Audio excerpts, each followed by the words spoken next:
आज का वचन उत्पत्ति अध्याय 32 वचन 21 से 32 तक है। आइए हम साथ मिलकर पढ़ें। इसलिए वह भेंट याकूब से पहले पार उतर गई और वह आप उस रात को छावनी में रहा। उसी रात वह उठा और अपनी दोनों स्त्रियों और दोनों दासियों और 11 लड़कों को संग लेकर घाट से यब्बोक नदी के पार उतर गया। उसने उन्हें उस नदी के पार उतार दिया, वरन अपना सब कुछ पार उतार दिया, और याकूब आप अकेला रह गया। तब कोई पुरुष आकर पौ फटने तक उससे मल्ल युद्ध करता रहा। जब उसने देखा कि मैं याकूब पर प्रबल नहीं होता, तब उसकी जांघ की नस को छुआ, और याकूब की जांघ की नस उससे मल्ल युद्ध करते ही करते चढ़ गई। तब उसने कहा, मुझे जाने दे, क्योंकि भोर होने वाला है। याकूब ने कहा, जब तक तू मुझे आशीर्वाद न दे, तब तक मैं तुझे जाने न दूंगा। और उसने याकूब से पूछा, तेरा नाम क्या है? उसने कहा, याकूब। उसने कहा, तेरा नाम अब याकूब नहीं, परंतु इज़राइल होगा, क्योंकि तू परमेश्वर से और मनुष्यों से भी युद्ध करके प्रबल हुआ है। याकूब ने कहा, मैं विनती करता हूं, मुझे अपना नाम बता। उसने कहा, तू मेरा नाम क्यों पूछता है? तब उसने उसको वहीं आशीर्वाद दिया। तब याकूब ने यह कहकर उस स्थान का नाम पनीएल रखा, परमेश्वर को आमने सामने देखने पर भी मेरा प्राण बच गया है। पनीएल के पास से चलते चलते सूर्य उदय हो गया और वह जांघ से लंगड़ाता था। इस्राएली जो पशुओं की जांघ को जोड़ वाले जंघांस को आज के दिन तक नहीं खाते, इसका कारण यही है कि उस पुरुष ने याकूब की जांघ के जोड़ में जंघानस को छुआ था। आमीन। आज सुबह हम तेरा नाम क्या है इस शीर्षक के तहत परमेश्वर के वचन पर मनन करेंगे। याकूब अपने वतन वापस जाने के रास्ते पर था। यह यात्रा याकूब के लिए उम्मीदों से भरी नहीं, बल्कि चिंताओं से भरी हुई थी, क्योंकि उस रास्ते की मंजिल पर उसका जुड़वां भाई एसाव इंतजार कर रहा था। अपने भाई एसाव की वजह से ही याकूब को अपना घर छोड़कर भागना पड़ा था। अब घर वापसी के लिए उसे जिस व्यक्ति का सामना करना था, वह कोई और नहीं बल्कि उसका भाई एसाव ही था। आज के पाठ में याकूब अपने भाई एसाव से मिलने से एक रात पहले का समय बिता रहा है।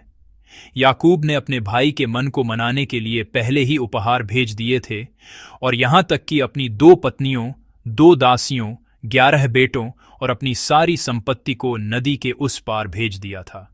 ऐसा लगता है कि अगर जरूरत पड़ती तो वह अकेले ही भागने की योजना बना रहा था। इसलिए याकूब नदी के किनारे अकेला रह गया और पीड़ा में वह रात बिता रहा था।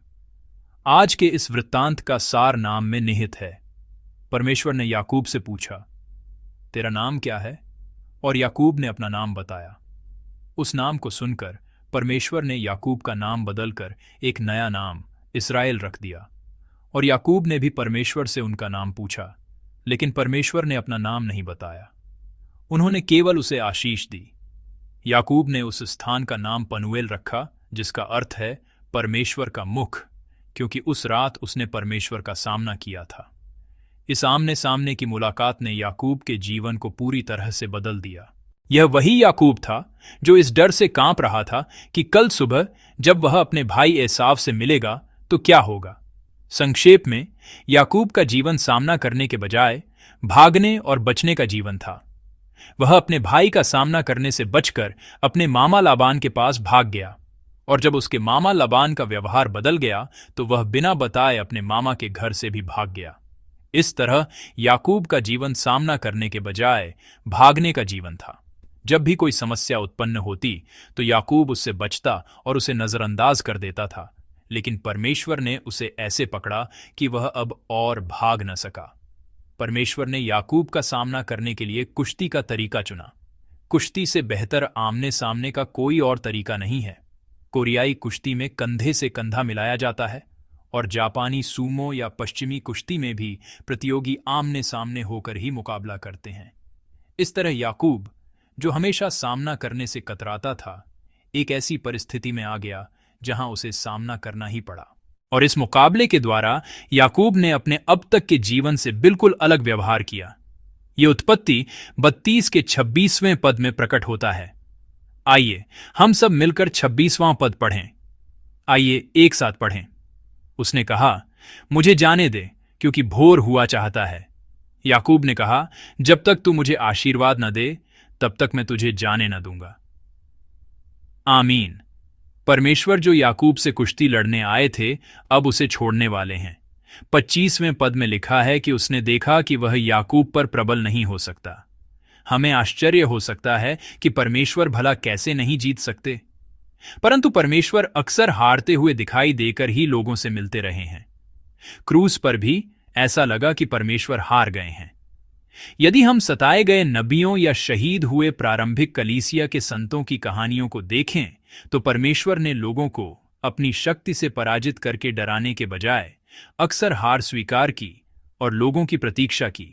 बाइबल में परमेश्वर अक्सर इसी रूप में प्रकट होते हैं, लेकिन इसी हार के द्वारा उन्होंने एक एक व्यक्ति को बदल दिया और यही सुसमाचार का इतिहास है जो हम तक पहुंचा है। पूरी रात याकूब के साथ कुश्ती लड़ते हुए परमेश्वर ने मानो हार मान ली। अगर परमेश्वर ने जीतने का निश्चय कर लिया होता तो यह लड़ाई कभी शुरू ही नहीं होती, लेकिन परमेश्वर ने मानो हार कर उस रात को याकूब के साथ बिताया। परमेश्वर ने याकूब की तब तक प्रतीक्षा की जब तक कि वह कुछ महसूस न कर ले, जब तक कि वह अपने हृदय से आने वाली आवाज को न सुन ले। लेकिन जब कोई बदलाव नहीं हुआ तो उन्होंने जाने का निश्चय किया। मुझे जाने दे। यह सुनकर याकूब को होश आया। तभी याकूब ने कहा, जब तक तू मुझे आशीर्वाद न दे तब तक मैं तुझे जाने न दूंगा। यह व्यवहार याकूब के अब तक के जीवन से बिल्कुल अलग था। अब तक याकूब हमेशा खुद ही पहले भाग जाता था। उसने पहले अपना घर छोड़ा और फिर अपने मामा का घर छोड़ा, लेकिन अब याकूब उस व्यक्ति को पकड़ रहा है जो उससे दूर जाना चाहता है। वह उसे नहीं छोड़ रहा और कह रहा है, जब तक तू मुझे आशीर्वाद नहीं देगा मैं तुझे जाने नहीं दूंगा। और तभी उसका नाम बदल जाता है।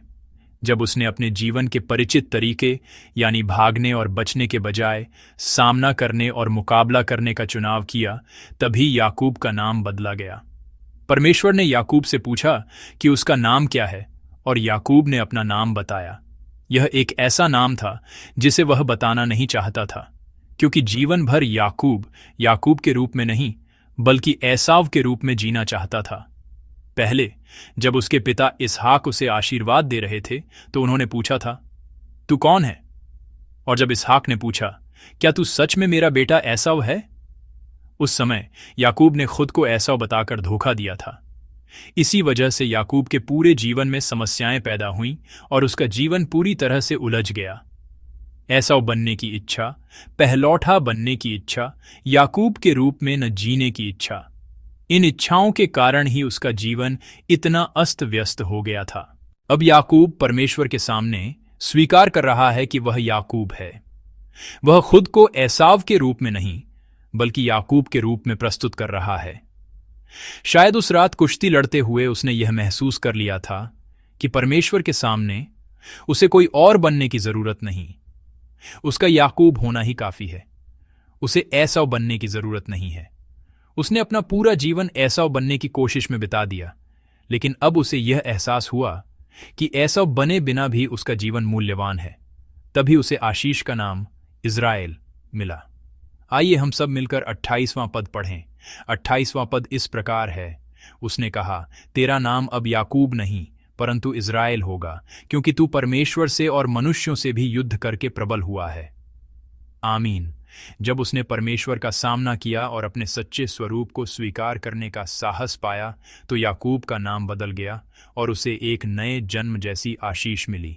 जब हम परमेश्वर का सामना करते हैं तो हमें स्वयं को वैसे ही स्वीकार करने का साहस मिलता है जैसे हम हैं, क्योंकि परमेश्वर हमें वैसे ही प्रेम करते हैं जैसे हम हैं। उन्होंने हमें हमेशा प्रेम किया है और भविष्य में भी करते रहेंगे, क्योंकि हमारे परमेश्वर हमें हमारे स्वरूप में ही स्वीकार करते हैं। और जब हम परमेश्वर का सामना करते हैं तो हमें अपनी परिस्थितियों का जैसी वे हैं सामना करने का साहस मिलता है। यब्बोक नदी पार करते समय याकूब के कदम लंगड़ा रहे थे, लेकिन यह एक ऐसी लंगड़ाहट थी जिसमें से पिछले दिन का डर और झिझक गायब हो चुके थे। परिस्थिति वही थी। उस सुबह उठकर याकूब को एसाव की ओर ही जाना था। न तो दिशा बदली थी और न ही परिस्थिति, लेकिन उसके कदम बदल गए थे। वास्तव में पिछले दिन जब वह शारीरिक रूप से स्वस्थ था, उसकी तुलना में अब वह लंगड़ाते हुए भी कहीं अधिक आत्मविश्वास के साथ अपनी नियति का सामना कर रहा था। यह बदलाव केवल परमेश्वर का सामना करने से, परमेश्वर के साथ आमने सामने होने से ही मिलता है। जब सर्वशक्तिमान परमेश्वर के सामने उसका जीवन बच गया, तो एसाव जैसे मनुष्य का सामना करना उसके लिए कोई बड़ी बात नहीं रह गई थी। वह कठिनाई अब उसे कठिनाई ही नहीं लग रही थी। यह एक बदले हुए व्यक्ति का प्रमाण था। प्रिय विश्वासियों, भाग्य नहीं बल्कि सामना कीजिए। सबसे पहले परमेश्वर का सामना कीजिए। परमेश्वर आज भी हमें बुला रहे हैं। कुछ लोग परमेश्वर की इस बुलाहट को नजरअंदाज करते हैं और उससे बचते हैं, लेकिन हम इस परमेश्वर से हमेशा के लिए नहीं बच सकते। कलीसिया में, विभिन्न सेवकाइयों में और परमेश्वर के राज्य के लिए अपनी बुलाहट को स्वीकार कीजिए। वचन और प्रार्थना में परमेश्वर का सामना कीजिए। प्रभु के नाम में मैं आपको आशीष देता हूं। साथ ही हमें अपनी समस्याओं का भी सामना करना होगा। यह स्वीकार करना कि कोई समस्या है, उसे हल करने की दिशा में पहला कदम है। समस्या को हल करने के लिए हमें उसका सामना करना ही होगा। अंत में हमें खुद का सामना करना होगा। याकूब एसाव बनना चाहता था। याकूब सोचता था कि उसे पहलौठा बनना ही होगा, लेकिन उस रात परमेश्वर ने उसे यह एहसास दिलाया कि उसका याकूब होना ही पर्याप्त है, और इस तरह उसे अपने अस्तित्व का अर्थ समझाया। हमारे अंदर के कमजोर हिस्से, वे पहलू जिन्हें हम छिपाते और नजरअंदाज करते हुए जीते आए हैं, परमेश्वर न केवल उन सभी को जानते हैं, बल्कि वे हमें हमारे उस रूप में भी स्वीकार करते हैं। याद रखें कि हमारा जीवन इसलिए धन्य नहीं होता कि हम कुछ बन गए हैं, बल्कि इसलिए कि हम परमेश्वर से मिले हैं।